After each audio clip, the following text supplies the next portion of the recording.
There we go. There we go. All right. Thank you, everybody, for joining us for our signing day press conference again. And special thanks to Coach Venables for joining us a second time. Hopefully our connection is more cooperative today.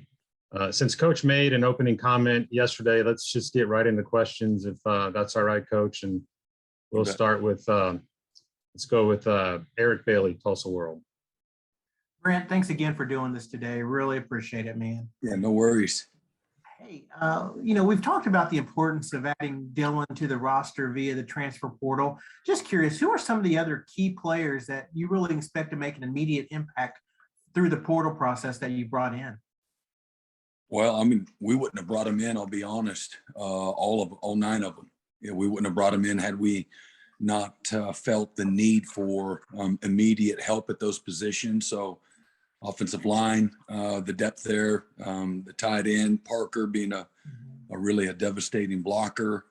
Looking at defensively, starting on the defensive line, both inside and outside, having a chance with Jonah and Jeffrey both being able to contribute right away, being physical guys with some, tremendous experience. McCade, on his side, was a 3-year starter. Jeffrey, I believe, was a 4-year starter. And just tremendous experience with all of them. Tyler Guyton, just a freshman last year, but played as a freshman for TCU. Really show his athletic ability, what he's able to do as both an H-back and an offensive lineman. Looking at defensively, the second and the third level, TD Roof. He's been a tremendous player at a couple of the schools that he was at, just a great leader, coach's kid that really the game comes easy to him. But, I think, and then just looking at, again, the secondary, Keani, Trey Morrison, both those guys give you a lot of versatility, some immediate depth with both some guys that left and guys that graduated both at safety and at corner. But, I would be surprised if all 9 of them don't contribute right away. And so that's the thinking really is, you're not bringing them in from an emergency standpoint. You're really bringing them in to help you where you're just a little light in your numbers. And, and again, these are guys that we also believe that can fit, philosophically, who they are as people, as leaders, just have maturity, experience. To me, really important that these are guys that were good players where they were at, had bright futures where they were at, made the right stuff, but they looked at the Oklahoma opportunity as a very unique opportunity to be able to play at a place like Oklahoma, where, again, there might be a position of need. Brent, I appreciate it. Have a good weekend, okay? Okay, thanks. You too. We'll go to Ryan Aber with the Oklahoman. Yeah, Brent, sort of, and thank you again for doing this. Building off of that and one of your answers yesterday, obviously this year was a little bit different with some of the roster turnover and things like that, with needing to bring in maybe a little bit more through the portal. What are your overall feelings, though, on the role that the transfer portal is playing in college football right now? And do you feel like there needs to be some adjustment in the way that works? Well, there's no question that there has to be some adjustment. I think it's tough on both kids and coaches that are trying to manage rosters. Kids need to have a little bit more guidelines, if you will. And I think us adults providing some boundaries to help guide them and help them navigate just from a timing standpoint. But I think that's a two-way street for both coaches, being able to manage their rosters from a timely standpoint, be able to maintain that and still be able to adhere to an 85 scholarship number. There logistically could be some there could be some challenges there. Again, a place like Oklahoma, I believe it should always be in a pretty good position. And there's some places that are going to just be devastated for whatever reason, whether it's a coaching change or maybe there's a cultural issue or for whatever reason, you just have one of those years where you got a bunch of guys that are decide to pack up and move on. And so, you know, I think having some boundaries, you know, for both the coaches and the players from a timely standpoint can be really beneficial. Again, as it stands, you know, with no restriction on, you know, obviously you can't transfer twice, you have to sit out, but just there's no reason to pause. I know I've said that before. I believe that we should incentivize it for, you know, with graduation in mind. I think the more unstable the environment, I'm just skipping from one school to the next, and again, not having some stick-to-itness and just some patience in the process, you know, for whatever, whether it's a you know, you get a coaching change or you get, you know, maybe somebody's not sitting in a favorable position on the depth chart, or they come in and they're just not as mature as they need to be. And all of it face a little bit of strain for the first time in their careers. Just give them a reason to pause, you know. To me, again, just the 22-year-old version and how they think is going to be a lot different than the 17, 18, 19-year-old version. And just from a maturity standpoint and being able to see the future, I think it would help everybody. But most importantly, the kids, to be able to incentivize it for graduation, and you can get that year back.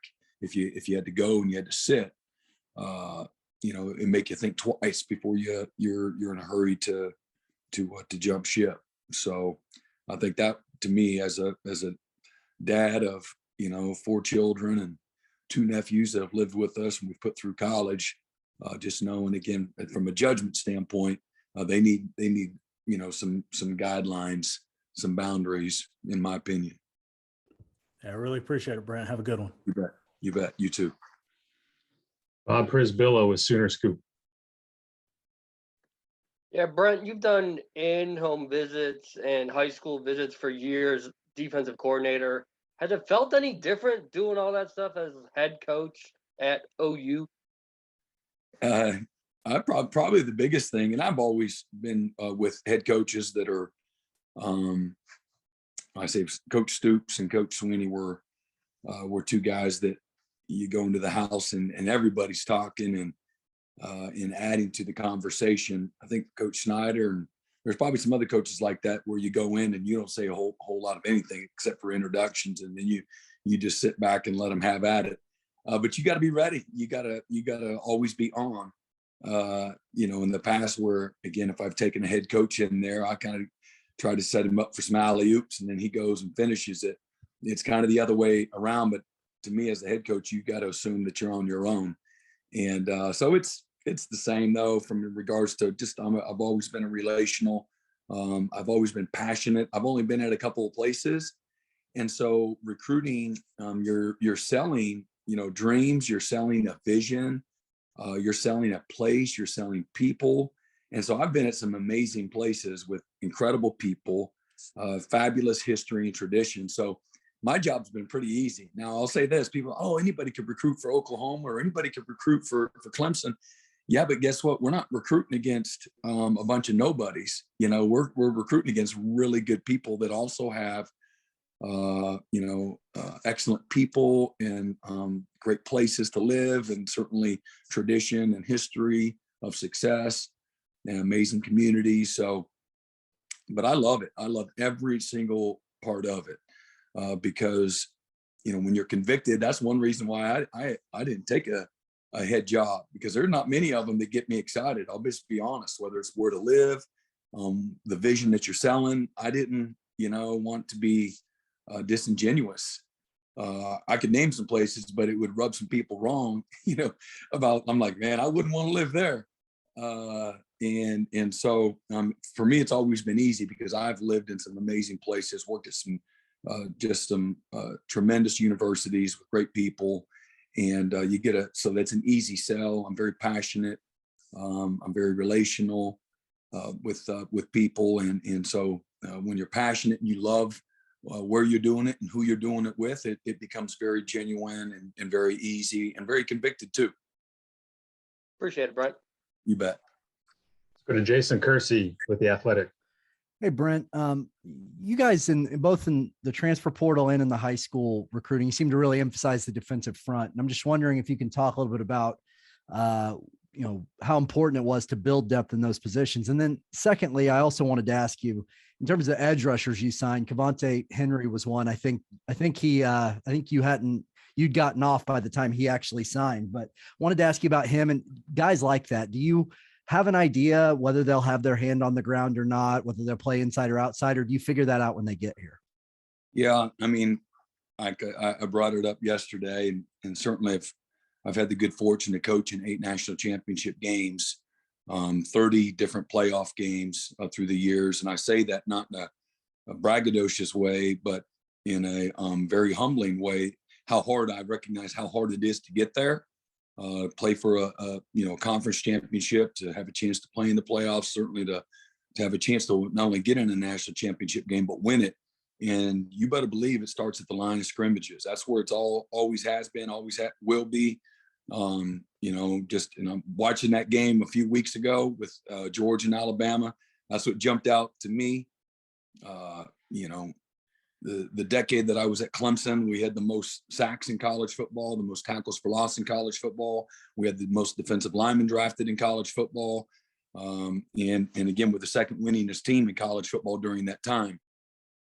Certainly it takes having a great playmaker at quarterback on one side of the ball, but you better believe you be able to play great defense. And you got to have great people up front, guys that can play physical, guys that have length, that can, stop the run and get after the quarterback.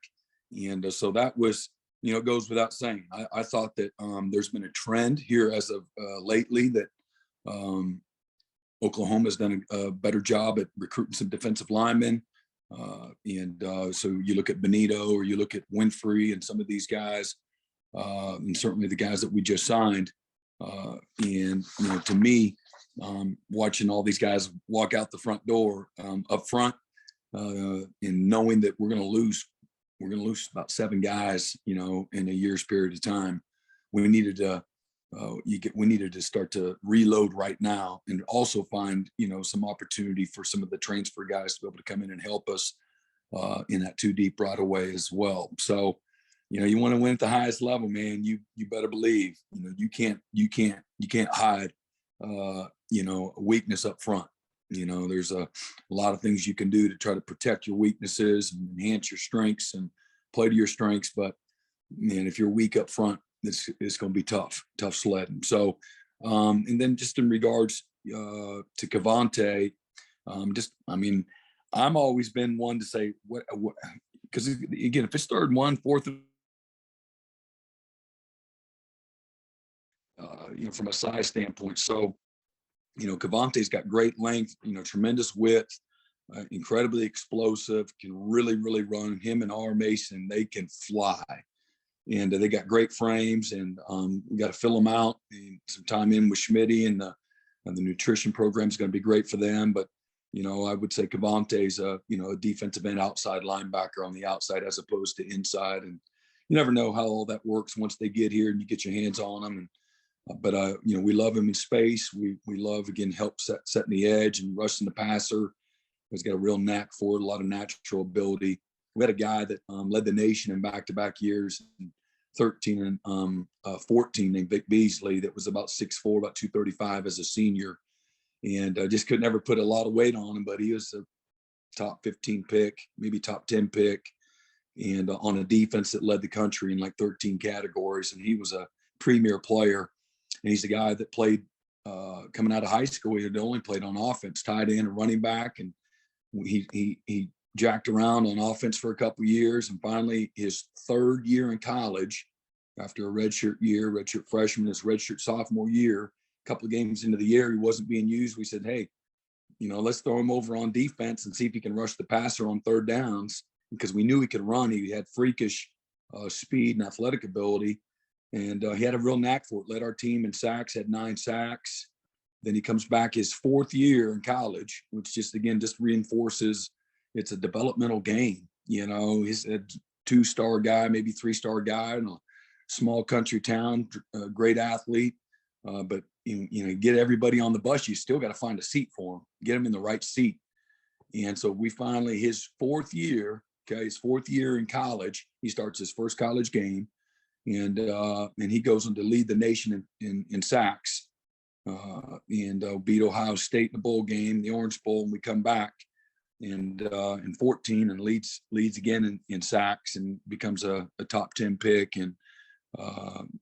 So anyway, it just a great reminder, that it is a developmental game, and sometimes it takes a little bit of time. Sometimes one of the cool things I love about recruiting and coaching, and every 3 to 5 years, the cool thing about being in college is these guys get to graduate and go chase their dreams and become husbands and fathers and employees, employers, and it's really cool to help facilitate that growth and that development. But when people forget, sometimes when they show up, sometimes it's just add water, right? It's how many of y'all like to make those cookies or those brownies? All you got to do is add water, right? Ain't no mess. It's like, and we all know who Adrian Peterson, just add water, stay out of the way. And then some guys, you gotta kind of lay it all out, man. You gotta you take them out of the box. You gotta spread everything out. You gotta pull get the instructions, and you gotta kind of piece by piece, you put it together. And at the end of the day, you can get it to the same point. It just might take a little while. So assembly required, the box says, right? It says batteries not included. So you got some work to do, but that's okay too. That's a fun thing about coaching and developing, and just the really cool. And there's so many countless stories like that Vic Beasley, Adrian Peterson. Those are generational kind of guys, man. You can't count on those guys. Gerald McCoy, Tommy Harris, some of those monsters. And one of the funnest, most rewarding things, and that's a lot of fun to coach them guys, trust me. But it's very fulfilling and very rewarding when you get a guy that is just a piece of clay, and they come in and through a process of a lot of hard work and sweat equity, having some stick to itness, they become something pretty special. It's like a guy we had this last year at Clemson, who's playing in the Senior Bowl this weekend, is messaging back and forth with him earlier, Mario Goodrich, and this is a guy that if the transfer portal was available to him 2 years ago, he'd be the first one to tell you he probably would have bailed. And who knows how it would have turned out. But I know this, he stuck with it. He got his degree. He's 4 years into it, played on national championship teams, and had amazing experience. But most of all, too, now that he's chasing his dream on the football field, real development. And you know what? If he doesn't come back and play this year, he doesn't go to the Senior Bowl. Okay, he doesn't get that opportunity to impress, but through a body of work, before the year started, probably wouldn't have been a Senior Bowl guy, but because of the season that he had, he earned the opportunity, earned it, to have an opportunity to play in front of all these NFL scouts, have a chance to really help himself in the draft, so that when he does get his one chance, you get one chance to go to the NFL, that you can go in the front door. Not in the back door, and see if you can find a window that's open or an unlocked door that you can just get in and have a cup of coffee. He's created some potential longevity by being as prepared as he possibly could be, matured as he possibly could be. And, just 9 months ago, this opportunity wouldn't have been there. And, I know that probably fallen on a lot of deaf ears.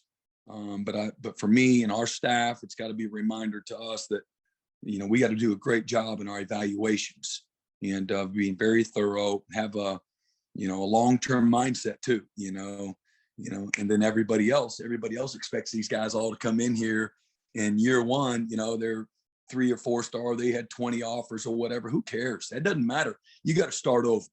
Every single one of them, whether nobody recruited them, which we've had those, where they didn't have any scholarship offers. We had a safety at Clemson this year as an All-American safety. As a junior, he didn't have one other scholarship offer. And, and so, Isaiah Simmons, he becomes the 8th pick in the draft, and he was going to go to Louisville or Michigan, as a receiver. And the guy becomes, a Butkus Award winner through development, through a redshirt year. and just a process. He didn't start his first game till his third year in college, and becomes the 8th pick in the draft. So we got to just be very mindful. There's some patience. Everybody wants it to happen right now. That's me. Like I want to go AAA gap blitz, press coverage all day. I want to force the issue. And but there's a process. Some things take a little bit more time, more nurturing. You got to just water the bamboo. There's a story of the bamboo. Google it. And it takes a little while for that bamboo to really take root. But if you ain't watering it, it ain't gonna grow. I can promise you. So again, I would just say that there's going to be a good number of the guys in our program, being a developmental program that we want to be, where we just got to water the bamboo and keep watering and don't grow weary. And if you continue to just do what's right, it'll all pay off. And so that's my job, is to make sure that we don't grow weary, that we have a level of patience. We're going to meet our players right where they're at, and we're going to help them go to places that, that really that's what a coach's job is, to take them places that they're not capable of going on their own.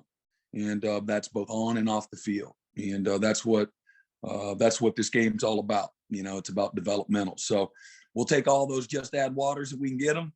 And but there's a lot more that again, assembly is required. So but the portal, long-winded answer, the portal gives you a little bit more opportunity because of the experience. They may not be a first rounder per se, a slam dunk Adrian Peterson, but they can, maybe it is just add water because of all the experience, the maturity that they have, the physical presence that they can bring, just because they're older guys. And not all the portal guys are that way, but a lot of them are. I look at Trey Morrison, I look at Dylan Gabriel. Those are probably in McCade Mature. And Daniel Parker. Those are some guys that have played a ton of football, and or even TD Roof as well. So just thinking about some different guys that we were really attracted to their maturity. And again, I wanted to come in and know how to work, right away. Throw them in the weight room with Schmitty. Man, these are guys that aren't going to blink. And I wanted our other players in our program to see that. These guys, they came here because they wanted to be pushed, they wanted to be challenged, and they wanted to, again, they wanted to, be a part of a program like Oklahoma, where they knew that if they were going to achieve something, they were going to have to earn it. All right, let's go to Jesse Crittenden, Norman Transcript. Hey, Brent, I appreciate your time again today. Yeah, you bet. Ted was talking to us yesterday just about, since he's been here, kind of working with you a little bit more closely and direct. And just over the last few weeks, especially in the middle of the recruiting process, what's that been like, working with him more closely?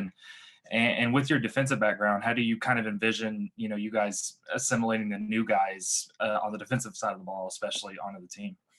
Yeah, Ted brings a tremendous amount of knowledge, experience, wisdom. He's got a great presence to him.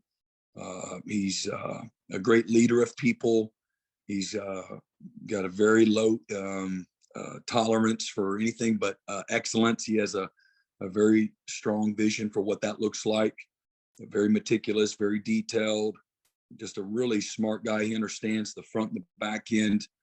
Has a long career with the defensive line as well as backers. And we just have a lot from an alignment standpoint that that's important, working together. Did a lot of advanced scouting for us last year at Clemson. And we just have a lot from an ideological standpoint, have a lot of similar philosophies. And again, he's a low ego guy. He's a grinder, a tough guy.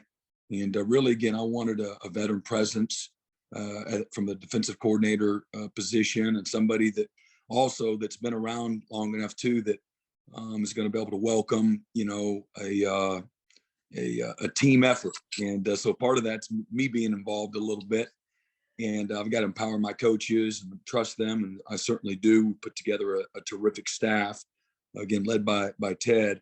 But we got a lot of young guys too, coming from some different backgrounds that also have some same philosophies that I think that Ted will be the first one to pull from them as well. So it's going to be a great relationship. Again, Ted's aggressive. He understands, that we like to be multiple, both in our presentations but we want to attack. And so you can attack without blitzing. You can attack just by being very aggressive with your alignments and your structure in some of your presentations. And again, we want to be able to, force the issue with people. We don't want to be a quote unquote bend but don't break, but you got to be smart too. These offenses, with the way they operate, anymore, there's a different level of precision.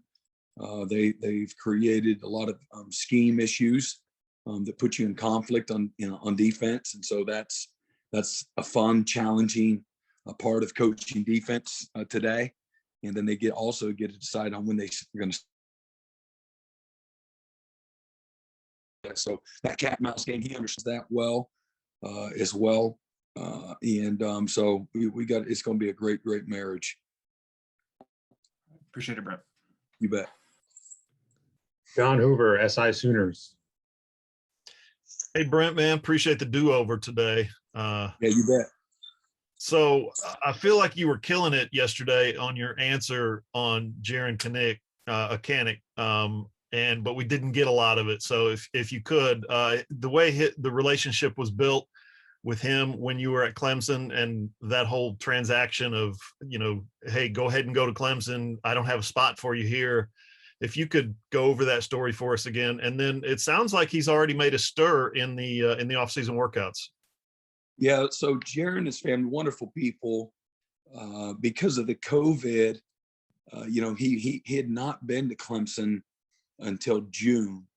So, as we know, like the typical, when you're typically recruiting a high school kid, and you've recruited them, say 8, 9, 10, 12 months, even longer prior to graduation, they'll have been on your campus, hopefully 3 or 4 times, if not even more. And so you're able to develop relationships with so many people. We talk about having a village mentality, and so you can meet so many people from the village, and what you want hopefully to sell is that when you come, on campus, that you hear the message and recruiting on the phone and what have you, but you want to be able to have them feel the message, and you're able to get that when you have an alignment. They're able to visit with more people, and where there's a lot of cohesion and chemistry. And he just was not being able to be exposed to that. Came one time, it was a day and a half. It was the very first week, the first 2 days that we opened up after having been COVID for, I don't even know how long that was, how long we were all, it's like a long time, where they couldn't come on campus. So this was literally the first 2 days, and we had football camp going. We had visitors from everywhere. And so his time and his family's time was really with me as well then. So all the phone calls and Zooms and everything else, for the most part, it was just me. So a little bit unique from that standpoint. I really didn't know, and I didn't offer him until he came, that he found his own way all the way to Clemson, South Carolina. He had all these offers, but Clemson wasn't one of them. And I wasn't going to offer him until he showed up. I wanted him to have some skin in the game and see if he was serious about his opportunity. He had this hat. He had a Clemson hat when he was a kid, and he'd show me these pictures. I'm like, why are you interested in Clemson? Come on, I want a real reason. Like, give me a reason to get excited. I'm gonna go all the way to Hays, Kansas, and I don't want to practice recruiting. It's hard enough as it is, and so give me a reason. You just chasing offers. You just think it'd be cool to tell your buddies you got offered by Clemson, and so they're trying to figure that whole thing out was one thing. But his high school coach had come out to Clemson a year prior and had gotten shown around the facility and just learned a lot about our culture and what kind of philosophically how we did things. And certainly he knew of me, my defensive background and whatnot, but thought he'd be a great fit. And so he'd called me and sold him to me. And then it was just a matter of whether or not he was really that serious. And so his family had some skin in the game. They paid their own way to come out and see us when everybody else was doing official visits, and just Coach Sweeney just does things differently. And so we're like, no, I know that Alabama and Georgia and Florida and Michigan and Oklahoma and everywhere else is willing to pay for you to come on campus, but you gotta pay for your own airfare if you really want us. And it worked. Somehow, some way they liked it enough to come on out and see us. So really, he offered him when he came out, and he goes back and he's going through his process. And again, I was the main point man for most of that recruiting, trying to help him navigate that process. And so when he decided to commit, he and I just had a lot of things in common, not just growing up in the same state. There's a lot of just tragedy that he went through as a young person. And, we just got really close. That's all I can say. I mean, I don't have any other way to explain it. And so when that all went down, I got interviewed, I believe, on maybe a Saturday or Sunday. We spoke, my initial contact with Oklahoma, and I had a scheduled in-home visit with he and Coach Sweeney on Monday. And certainly the news was out there that, I might have spoken to him, and we told him, yep, that happened. And, I might take it if they offer it, but I'm here I'm still working Clemson, and I believe in Clemson. And I told him even after I got the job, like, there's nothing changed. Like, Clemson's amazing. The people there are genuine. Everything is as real as it could ever be. And it's not like it all of a sudden now things are different because I'm not there. I didn't make Clemson Clemson. It's Coach Sweeney and the people of Clemson. And it's still just a fabulous place. It's the recruiting class that we are putting together. So again, I just try to I don't try to trick people into coming to where I am, or again, have to put on, I'm gonna recruit this guy different and this guy different. There's some things you got to tailor made to this particular recruit and his circumstances. But for the most part, it's just mostly the same.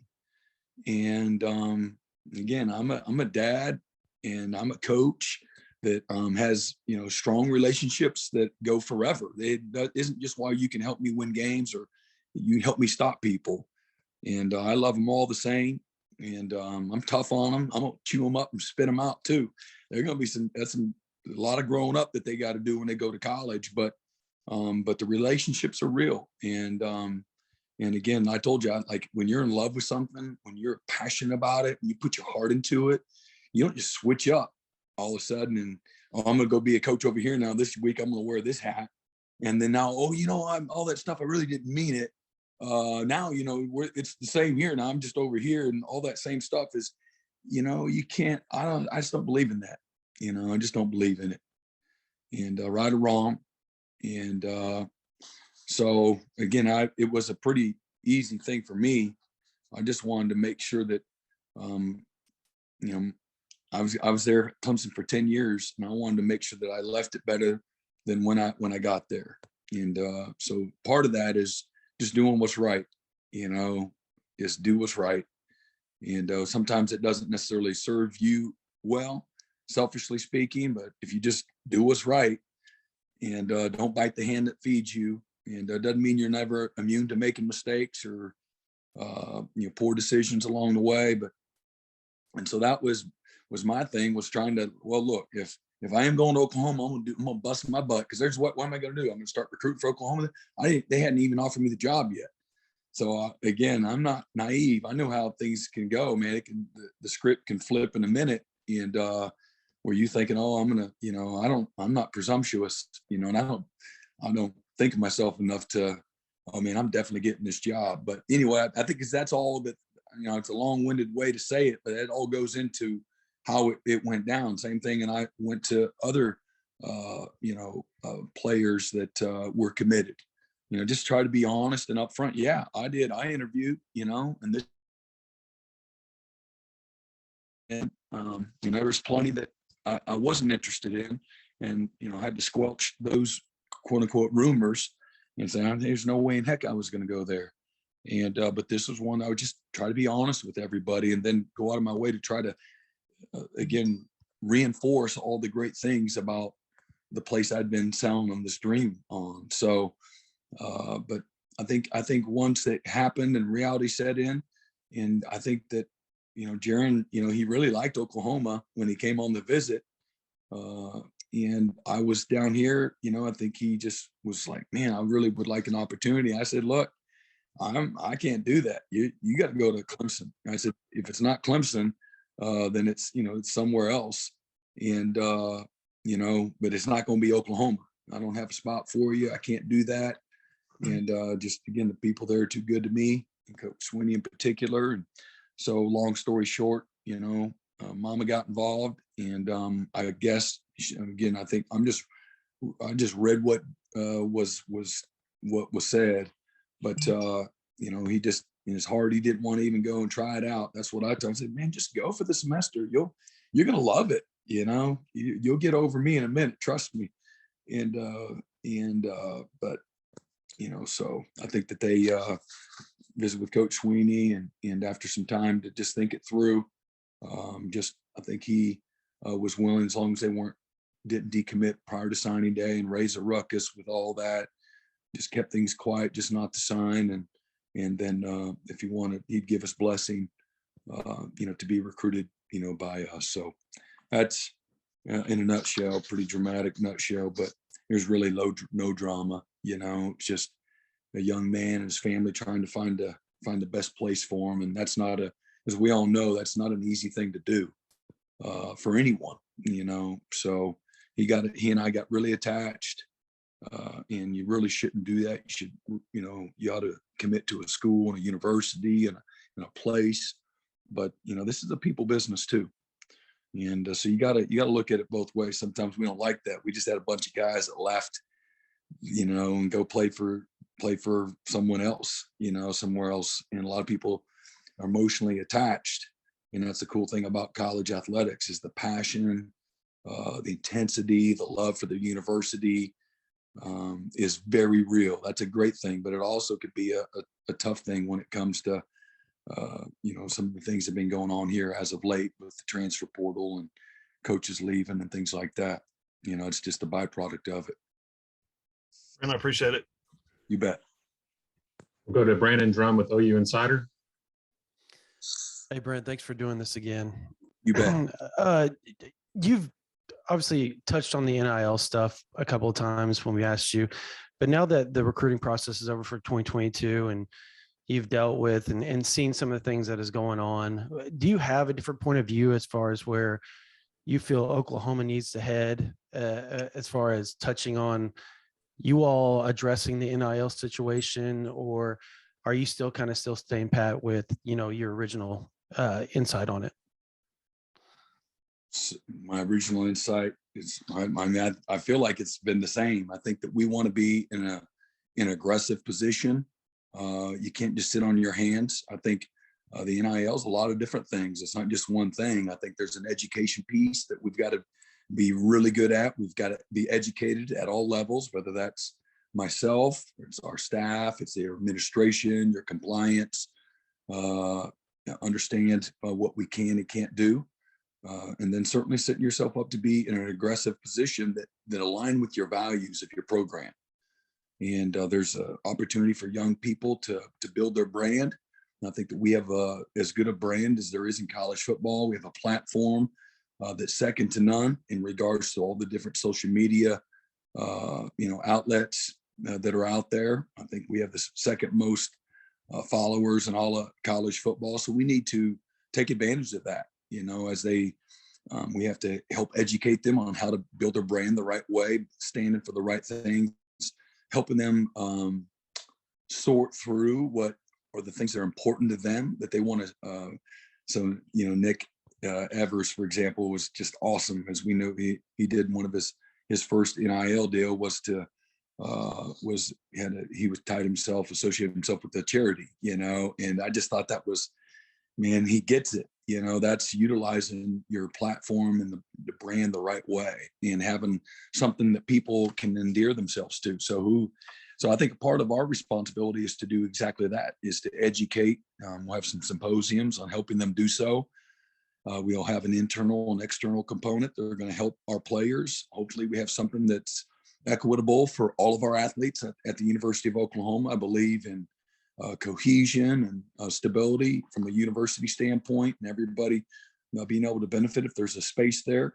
I recognize that Oklahoma football brings in a lot of revenue.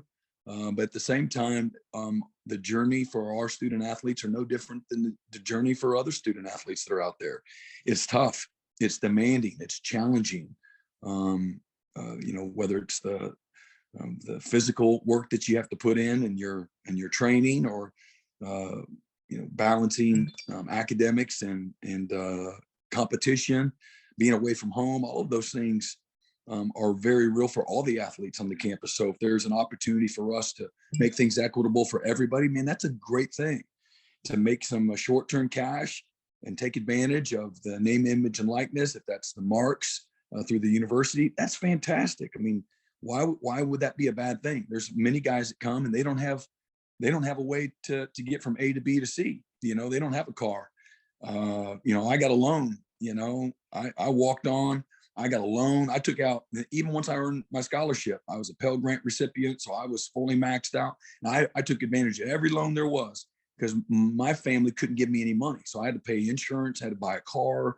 I wanted to have like a normal life as a young person trying to grow up. I want to go on a date, want to buy some clothes, so I took out the loan thinking, man, I'm going to get me a good job somewhere down the road and I can pay it back. And I did that till I was 37, 38 years old, paying back student loans. So I get it, like totally get it. And we've made things better. The cost of attendance, there's a little more money in their pockets. And we finally smartened up with nutrition and made no limits on nutrition. And so that's a good thing. And, we're going to put every player on our team in a brand new suit every year. We're going to bring a tailor in and measure them up. Man, they deserve that. When we make them put a coat and tie on and represent this university and themselves the right way, then we're going to pay for it. We're going to give them the best resources in the classroom and the things that to go along with that, whether that's the computers or iPads and all those types of things. And they deserve the best resources, the best nutrition, best facilities, the best sports science, because we're expecting them, to meet our expectations. And I know, and everybody here on this call knows what the expectations are at the University of Oklahoma. I know what those look like very clearly.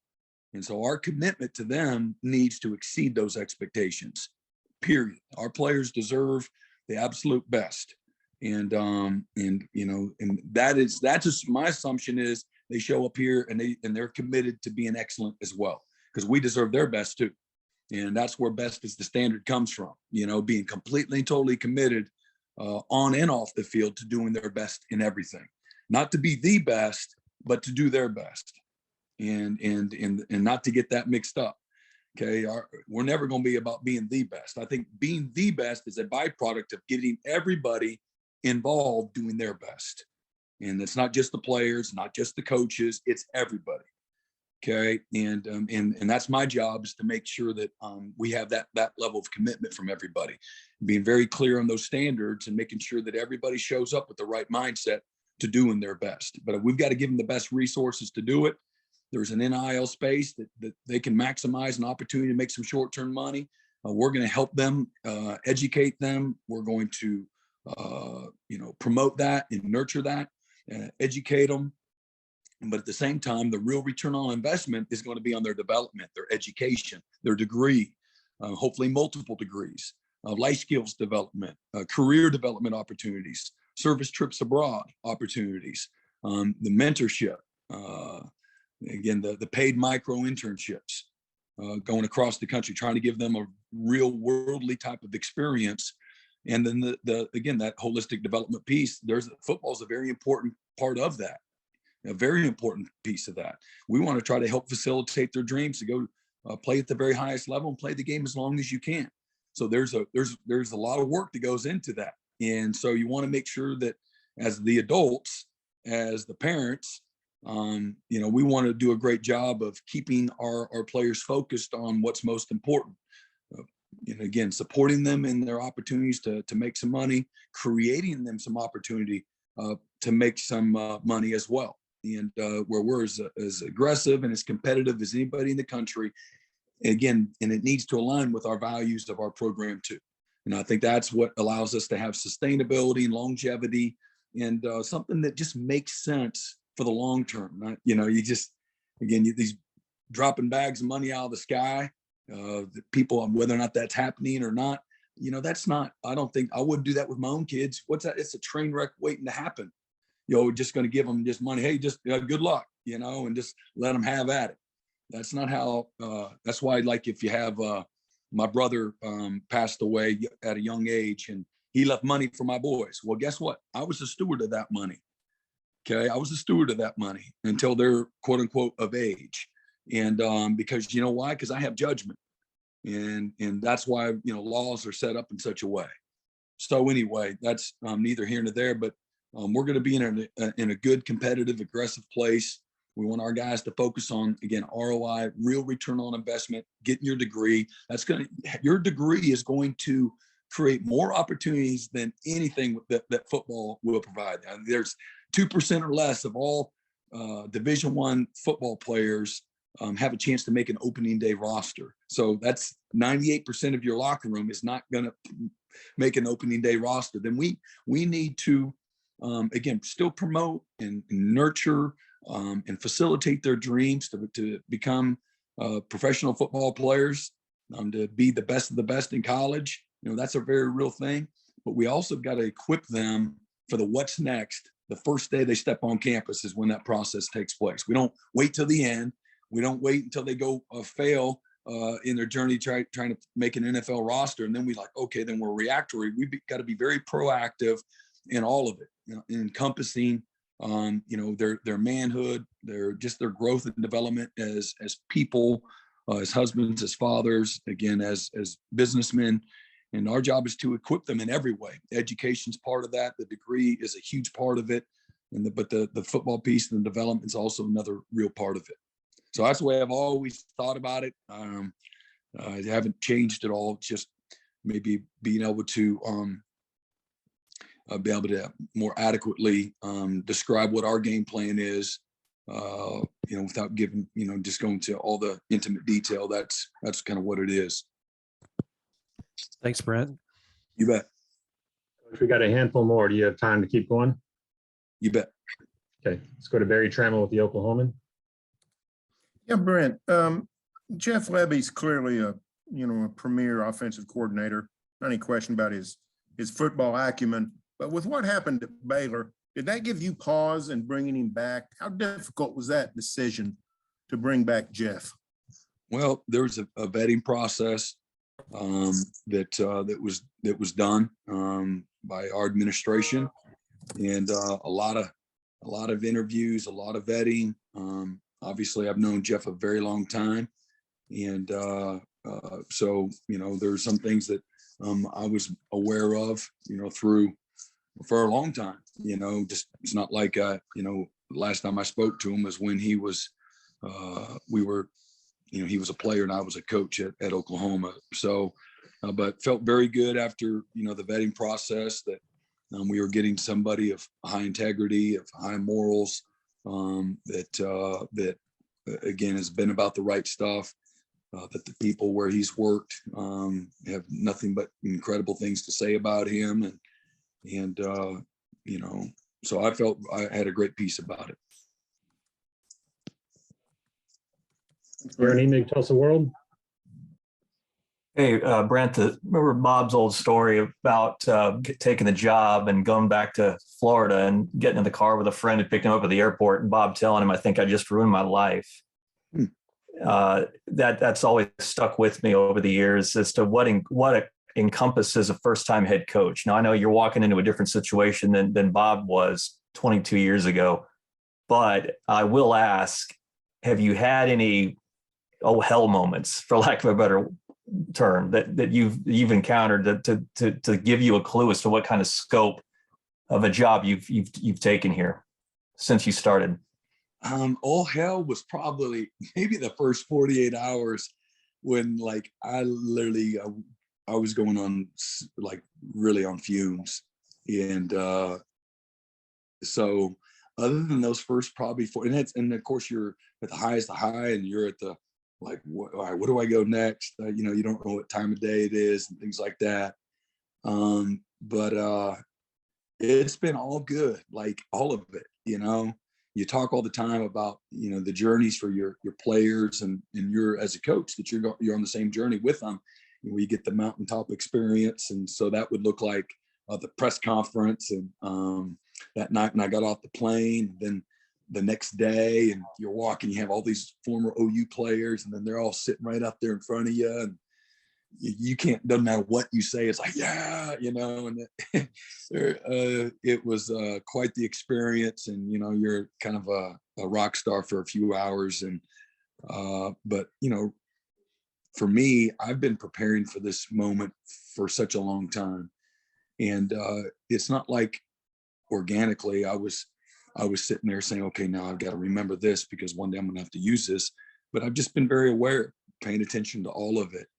And so, I was able to surround myself with so many incredible people, both, again, with the administration that's there, and then the team of people from a coaching staff standpoint that I've been able to surround myself with to help me navigate. So I really haven't had all hell, other than trying to find somewhere to live. That's been a very frustrating experience. Like very frustrating, Yeah. And kind of revealing sometimes. But anyway, other than that, that's really been my only true like all hell moment, which is a good thing. And again, I'm in infant stages of my head coaching career, but I got a very good piece about where we're at, where we're going, what needs to take place. And trust me now, I'm still a hamster on that wheel. There's so many things that in a year from now, we're going to be in an even better place. We're in a good place right now, but there's a lot of things that are going to change over the course of the next year, both on the field, off the field, staff, culture, facilities. There's just programs, a lot of things that we're trying to get done right now that you just can't snap your fingers and things like that are done. Actually has to be a process that you go through. So that's what we're doing right now. And one of the best things that one of my best attributes is being very aggressive in the right ways, being very aggressive, and not being afraid to think outside the box in a lot of things. And so that's what right now you have to kind of meet the process where it's at, and let it happen at the right pace. Appreciate you. You bet. Jenny Carlson, the Oklahoman. Hey, Brent, was wondering if you could talk a little bit about the creation of the Soul program within the program, and just how that all came about, and why having past Sooners and the guys that you've brought back in to be part of that, why that was done the way it was done. Yeah, the Soul mission. Thanks, Jenny. That's a great question. Something I'm very passionate about. I feel like I've always been a servant leader, and I'm valuing giving back, paying it forward. I've been a byproduct of people, coaches, families that have poured into me in my life and helped me from a very difficult upbringing. And so I've been blessed beyond what I deserve. And when I went to Clemson a decade ago, and I was still employed by Oklahoma, but I went to go visit and be a fly on the wall on a recruiting weekend, I was exposed to a very thorough in-house life skills and development program that they had set up. And it was just an aha moment. I was overwhelmed spiritually, man. I'm in the back of the room, and I'm having a moment, and I'm looking around. I'm like, is anybody else seeing this? Like literally, these are things that I have talked about just out, anybody that was willing to listen. And but putting it all together in the football space was not necessarily something that people did, intentionally, or did beyond just kind of putting lipstick on it. if you will, and saying, well, checking a box. And so I felt the genuineness and not just probably knowing somebody's why, and the intentions. It's not just having good people, but good people with the right intentions. And so it was an aha moment for me, and something that I was very involved in. And so for me, I was like, that's got to be the backbone of the program, in my opinion. And so having an opportunity to, because if you make it all about just winning and chasing championships, it's going to be a very empty, unfulfilling journey. And you can be dysfunctionally really good. And I think some of the best programs, when they focus all about winning, they are exactly that. And I felt that we have an opportunity to have some generational change if we can keep the main thing. And that's equipping these young people, pouring life into them, helping them, making sure that we're really not just asking the right questions, but putting the right resources where they need to be, and the right people. So I talked earlier about getting everybody on the bus. You got to get them on the bus, and then they got to get in the right seat. So finding, again, the right people that again, their values align with that as well was a very mission. And but literally Todd Bates and I and JR, we sat around at Charleston's one night. We had a bunch of different ideas coming into it. I just had been things that were on my spirit for a while, and just started writing down stuff. And next thing you know, it turned around like, hey, look, what do you think of this? And soul mission kind of came to life.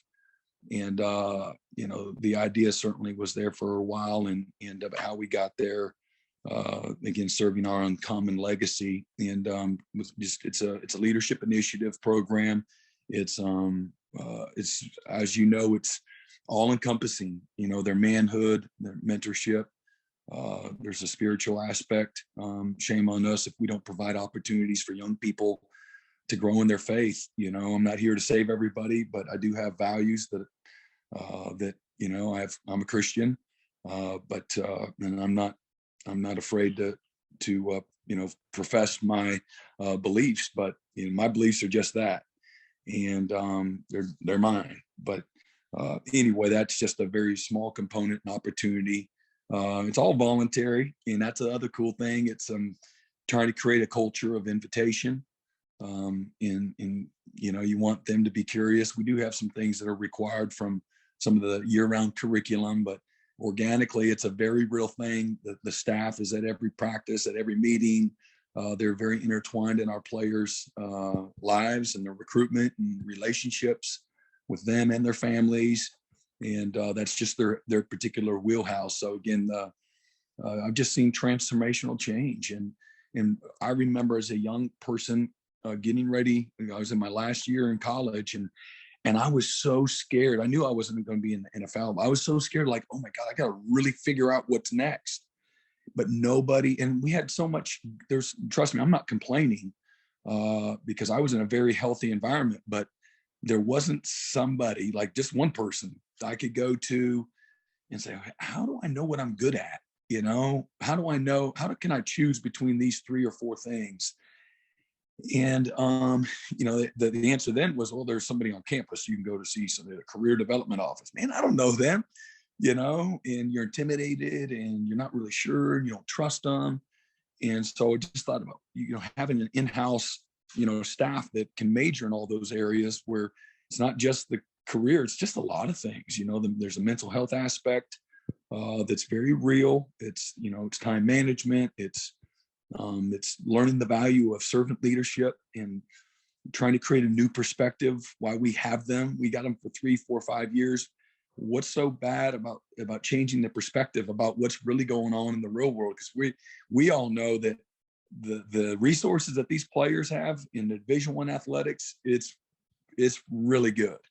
And they have a lot of great things, equipped with a lot of great resources that a lot of people don't have the same opportunities. So, but to learn a new perspective, get a worldly experience, a worldly perspective and just a different level of thankfulness and just having an attitude of gratitude through the soul mission. And there's a lot more to it than just that, but it's a piece that I think helps them focus on the what's next from the moment that they arrive. And it's a huge responsibility, but if finding the right people in those positions that are passionate about serving the hearts of these young guys and reaching their soul. To me, I learned a long time ago that there's no true connection unless you have commitment. And so I just, from a relational standpoint, it's a very organically a very natural thing for us. So just finding the first time I met Caleb Kelly, I'm like, that guy's got a story that needs to be heard, but not just have a story, but he's a connector. It's easy for him. His best asset is he's a relational person. He's got this amazing story, but he also has a heart for people. And his spirit, the light inside of that guy was like, I saw that the first 30 seconds that I met him. I'm like, I got to get that guy in the soul mission. And that was kind of my mind. And without just jumping on him, and getting him scared from me to be, just like a psycho coach. I've been a psycho recruiter before where I'm like, scare him off because I'm too aggressive too soon. But so he was such a natural, but staying connected with other former players. Ryan Young was a great player for us at Kansas State, 98. My last year there at Kansas State, he was our starting left tackle, and he was just always just so steady and strong, but he played in the NFL and became a leader in his own right in his community, and was a graduate and also got a theology degree, and very spirit driven. He's a leadership developer. He's a connector. He's helped his counsel in the addiction, in the mental health areas, and I'm like, that's what our guys need. Like, so I was that guy. I was scared. I was terrified. I grew up the way I did. I knew I needed to get a degree, and I loved coaching, but I didn't know how I could become a coach. And so I just really didn't know how to do that. And I was too afraid to even go ask. And finally, one day my coaches asked me, like, Coach Stoops, Coach Levitt, they were like, hey, you want to be a GA? And I'm like, you mean, what's that mean? You pay you a little more money, you can get a little bit more education, and then you get to coach ball all day. I'm like, yeah, absolutely. I'm like, yeah. And so that's kind of how that happened. But I always had this affinity and love for my coaches. They were the best wisdom I could receive. They were always the best encouragement that I could receive. I just had so much trust with my coaches. They brought the best out in me. And so between education and how it changed things for my mother herself, and certainly for me in my life, what education meant for me, and then relationships with coaches, I just knew that just a few encouraging words, being in a healthy environment that focuses on the right things, can really help these guys. And I just saw, okay, all the good things that I had been exposed to, okay, with a few more people, a few more resources, a little more focus in these other areas, man, this could be just amazing. And then I went through a number of years where we just focused on, building the programs and winning games, and that was good too. And I had great relationships, but I knew we were missing the opportunity. And I went to Clemson. I got exposed to the Paul journey, and it was like, bang, I was like, there it is. And my wife, Julie, and I, we just overwhelmed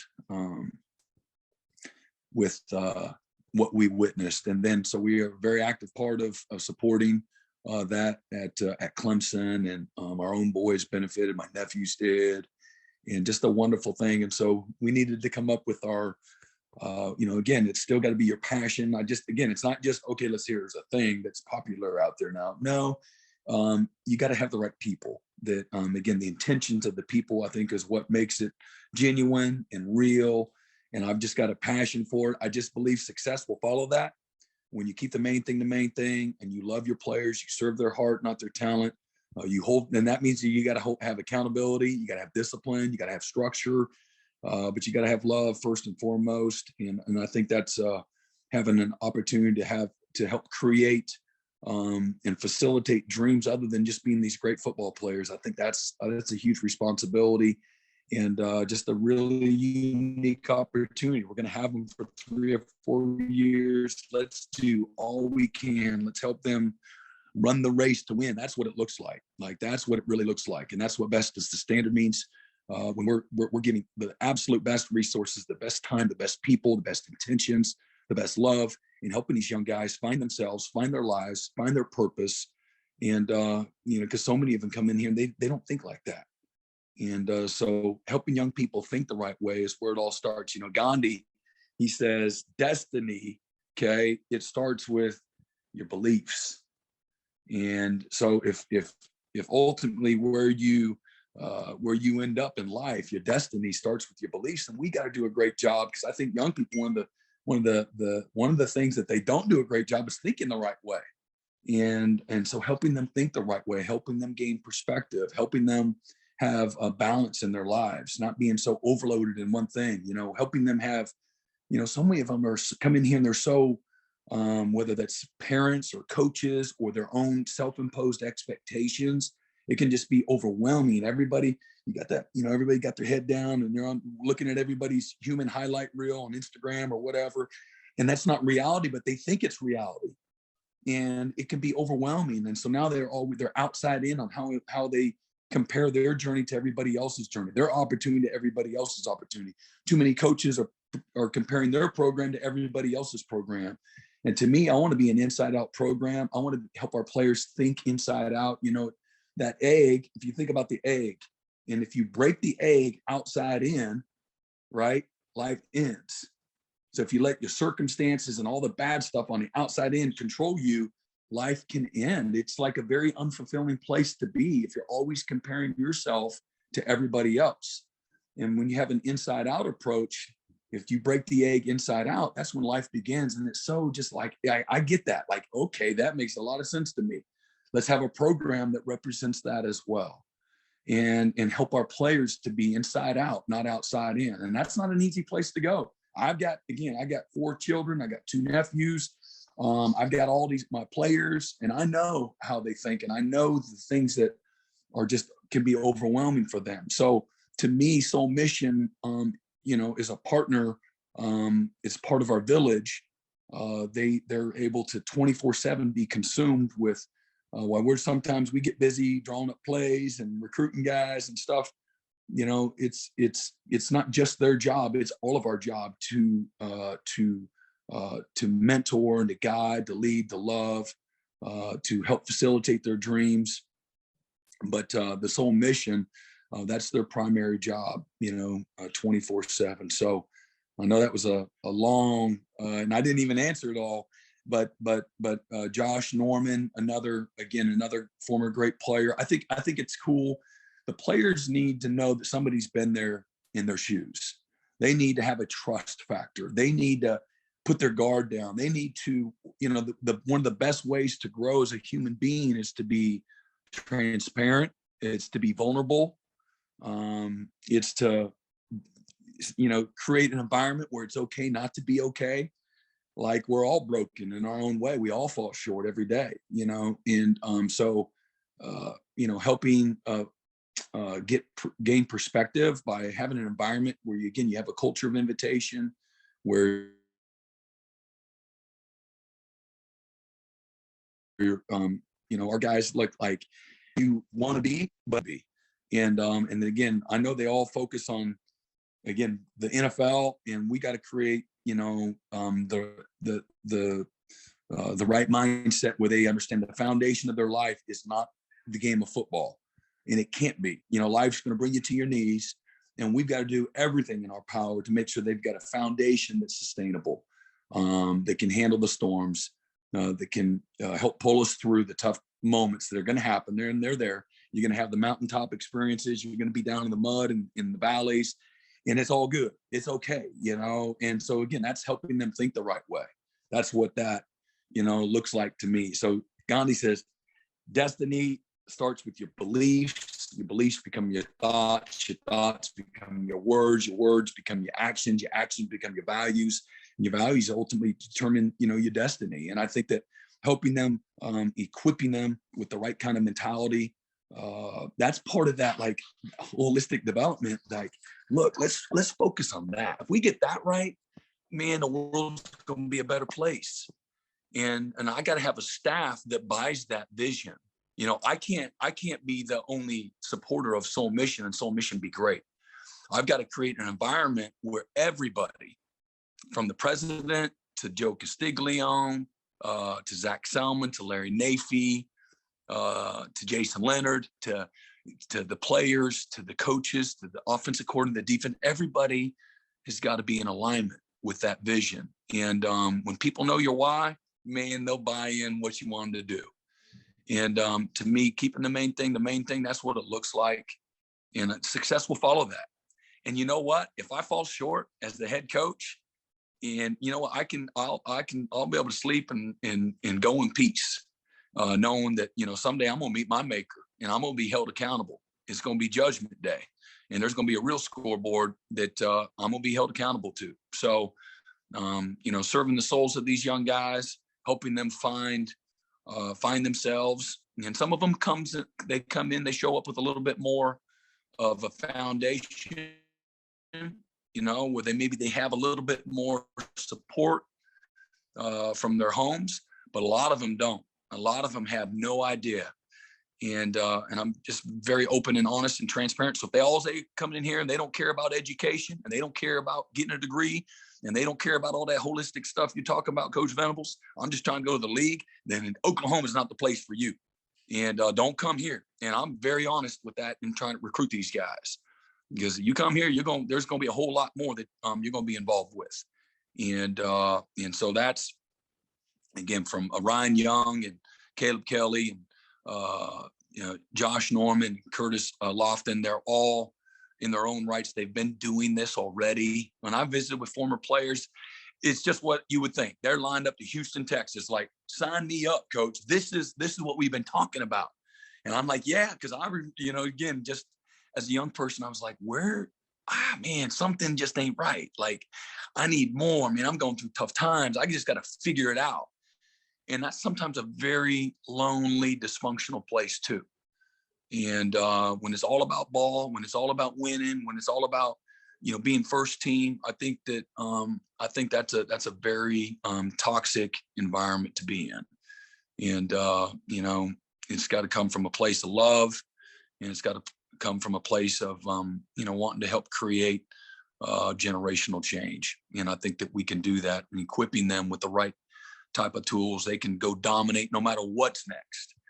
And you know, they can, and where they feel confident, like that cover corner on 3rd and 10 playing press coverage, and he's up on the grill and he's like, let's go, let's bring it. Or that quarterback dime time, you know, threading the needle on 3rd and 15, and he got to throw that dig route at 7-step drop, and the confidence that he has doing that, the same level of confidence when they stand up in a boardroom, you know, on Wall Street, you know, talking about, you know, why they're qualified to be there, or what the mission is that week in Business Week. And we're taking a trip up to New York City to, you know, equip ourselves with knowledge and experience and things of that nature. You know, our job, our responsibility is to get them to the same level of confidence when it comes to another vision too, beyond the game.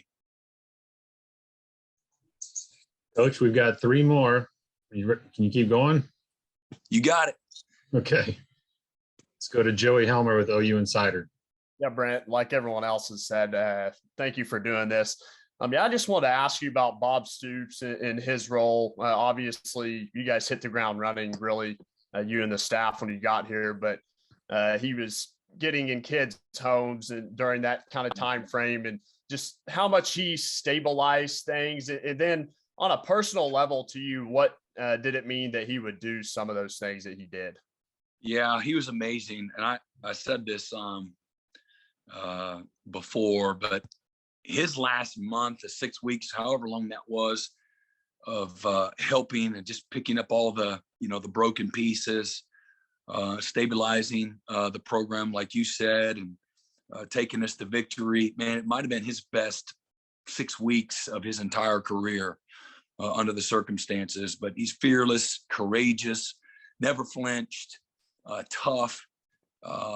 just, the perfect man for the job. Obviously saved a recruiting class by, he's a Hall of Famer, and just an amazing person of strength and clarity, standing for the right things. He's a simple guy, but he's a guy's guy. He's got just tremendous morals and principle, just doing what's right, and but great confidence. And so it helped in so many ways. And then for me to be a fly on the wall, to stand back, because initially I was like, man, I'm going to come in and coach, man. I know how to coach. That's what I like to do. And I can come in there and help everybody, but I would have put myself in a really tough position, trying to do that. And so I wanted to evaluate, and he's the one that said that. He's like, hey, let me do this. Let me take everybody through the game, and then you just pay attention, you just watch, you evaluate, you get your staff hired, you get your families moved, you do the things that you got to do off the field, and let me take care of these guys on the field. And so I really appreciated that, because I didn't know either. I'd not done this before either, very unique circumstances. So probably kept me out of harm's way, to be honest. And but he was just amazing, and to watch that team respond to him, to me, that gave us the a glimpse of what we could have been all year.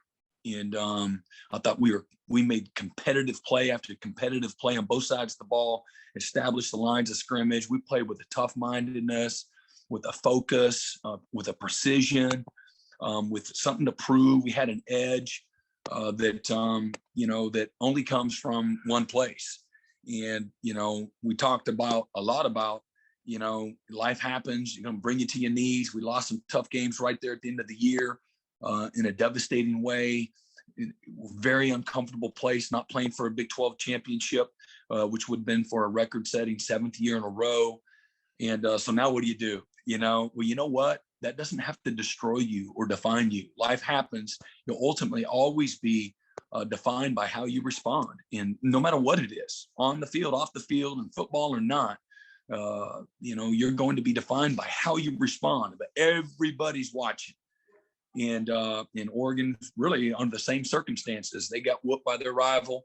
They lost their coach. And at halftime, whatever it was, 34-3, I think we knew our guys showed how they, what their mindset was and how they were going to respond. And man, what a mark of a champion. And that, for me personally, selfishly, I was like, man, I'm the head coach of these boys right here. I'm the head coach at Oklahoma.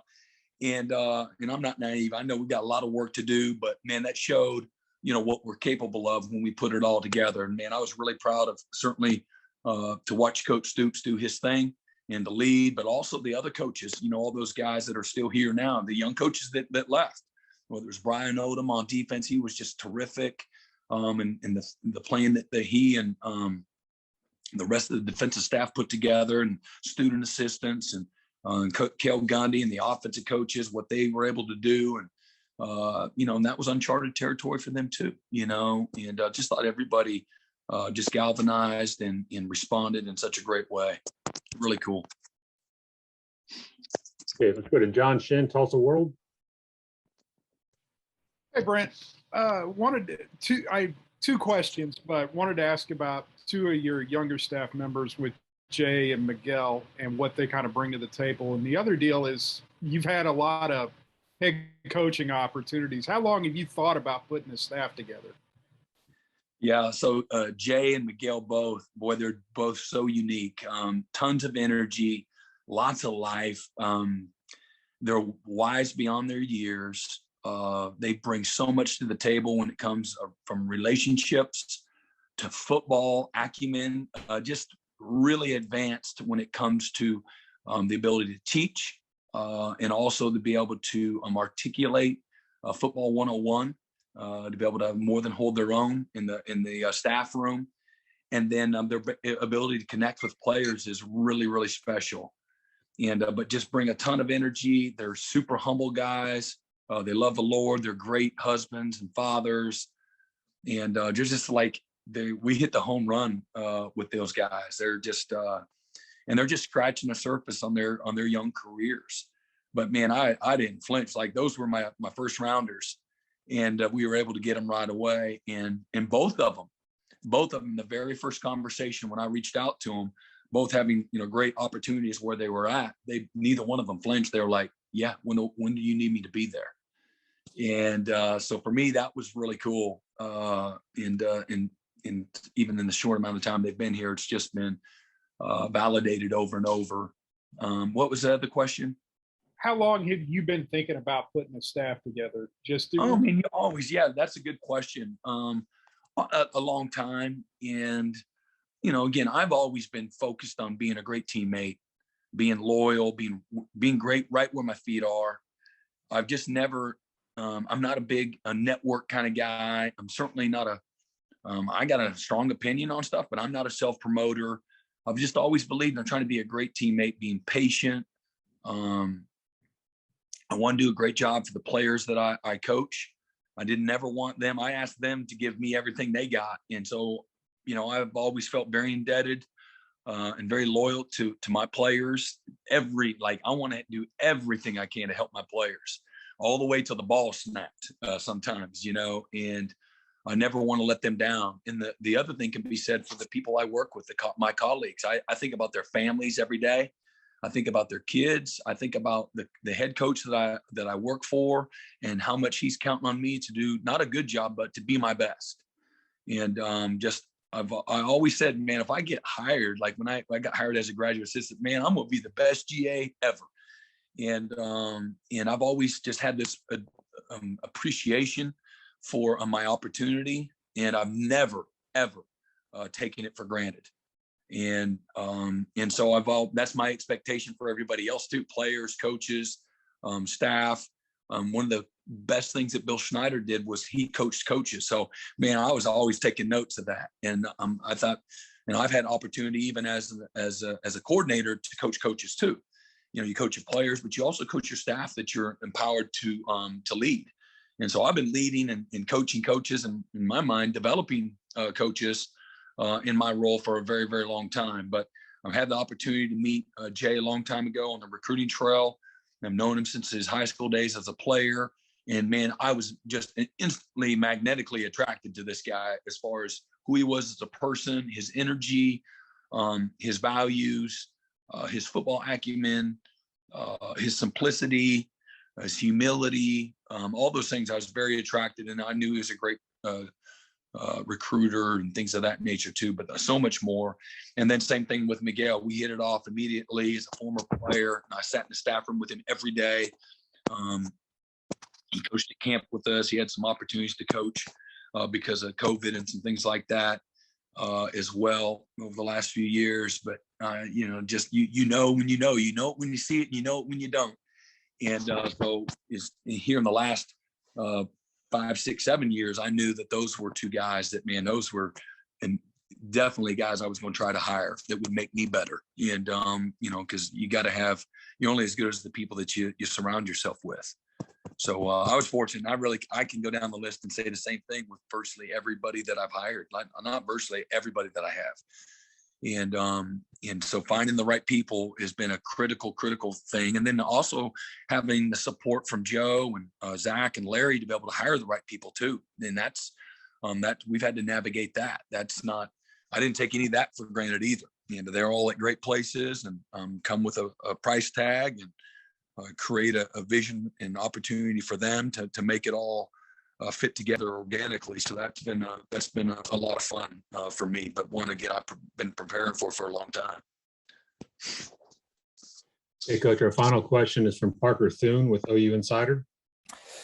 Yeah, Coach, greatly appreciate your time. I wanted to go ahead and if you wouldn't mind going into a bit of detail on your support staff, because I think a lot of people are watching these new analyst hires come in day after day. And I think the prevailing opinion is that, a lot of these positions have never been seen before at the University of Oklahoma. So if you wouldn't mind kind of explaining what the benefits of bringing all these guys on are, and also how you kind of selected each of those individuals for their respective responsibilities. Yeah. So because I don't have that list in front of me, but and we're not done yet either. But I select them the same way I select a player or same way I select a coach. It's the same way. It's about the people, finding the right people. oh, but coach, they've done this and done this and done this. I'm like, I don't care. That's a bare minimum. That gets them in the conversation. I'm really looking for the right fit for the right people. Because I think, again, that's what we're talking about all along. It's not only, there's a long line of really good, talented coaches that are out there that have had success at the highest level, but good coaches that also have ethics and morality and integrity and strong character and are going to do what's right. And again, I'm not naive. Like, there's no perfect people here. I'm not perfect. That's not my expectation, but also I do think that finding really talented people that have good intentions, now I think that's a much smaller pool of people. And so I've got to do a great job of finding that, being patient enough to do that, to find the right people. But really at the end of the day, it's twofold. It's one is also to create another layer of the village for our players. They're going to continue. Also, I can't do it alone. Soul Mission can't do it alone. We need a village. It takes a village to raise a child, and so that's part of their responsibility as well. Is helping from an efficiency standpoint, just being relationship driven and helping our players feel connected and valued, and mentoring everybody. I think we had like one person had a player development title. Man, we all in player development. That everybody. Joe Castiglione in player development. And so is, the person that, makes our snack bags downstairs. They're in player development too. And, nobody, there's one body, many parts.